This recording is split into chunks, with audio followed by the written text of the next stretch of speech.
ដោយថាបងហ៊ុនចាន់ត្រូវពិការមួយកំណត់ក្រាមមួយជីវិតដោយសារតែការបង្ក្រាបរបស់ក្រមប្រដាប់អាវុធនៅ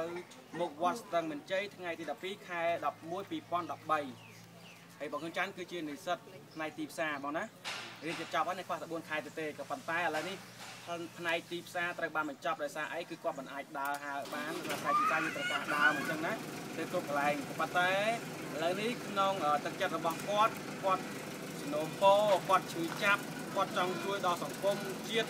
ជួយដល់អ្នករងគ្រោះជួយដល់ប្រជាជនទាំងមូលរបស់ប្រទេសកម្ពុជាទទួលបាននៅភាពយុត្តិធម៌គឺគាត់ចង់រៀនច្បាប់ដើម្បីឲ្យคลายខ្លួនទៅជាមេធាវីមួយរូបគឺជាមេធាវីដែលពូកែមេធាវីមួយរូបដែលស្រឡាញ់យុត្តិធម៌ស្រឡាញ់ប្រជាជនខ្លួនឯងជួយទៅដល់ពលរដ្ឋខ្មែរខ្លួនឯងនិងស្វែងរកយុត្តិធម៌ដល់អ្នកដែលរងគ្រោះដោយបច្ចុប្បន្នបងកំពុងតែកើតអញ្ចឹងណា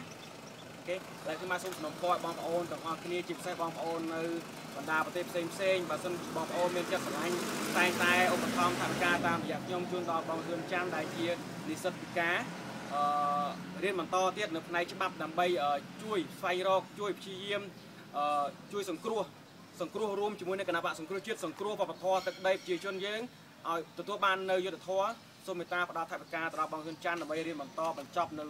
ផ្នែកច្បាប់ណាសូមអរគុណនិងសូមសំណូមពរឲ្យផ្ញើសារនេះទៅដល់បងប្អូនទាំងអស់គ្នាផងដែរអរគុណណាបងហ៊ុនចាន់បាទហើយដូចជាខ្ញុំបានចាប់ដើមនិយាយអញ្ចឹងពេលណាមានជីវិតពេលនោះត្រូវតែមានក្តីសង្ឃឹមហើយពេលណាមានក្តីសង្ឃឹមទើបយករកយុត្តិធម៌ឃើញហើយយុត្តិធម៌សម្រាប់យើងយុត្តិធម៌សម្រាប់ប្រជារាស្ត្រយើងទាំងអស់គ្នាបងប្អូនយើងទាំងអស់គ្នាណាអត់មានអស់ក្តីសង្ឃឹមដោយសារគេបាញ់ភាពអយុត្តិធម៌ដល់យើងទេអត់មានទទួលកម្មផលទេបង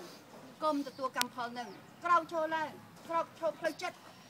ក្រោកឈរផ្លូវអារម្មណ៍ណាមានអ្នកតើទៅឈ្នះភាពអយុត្តិធម៌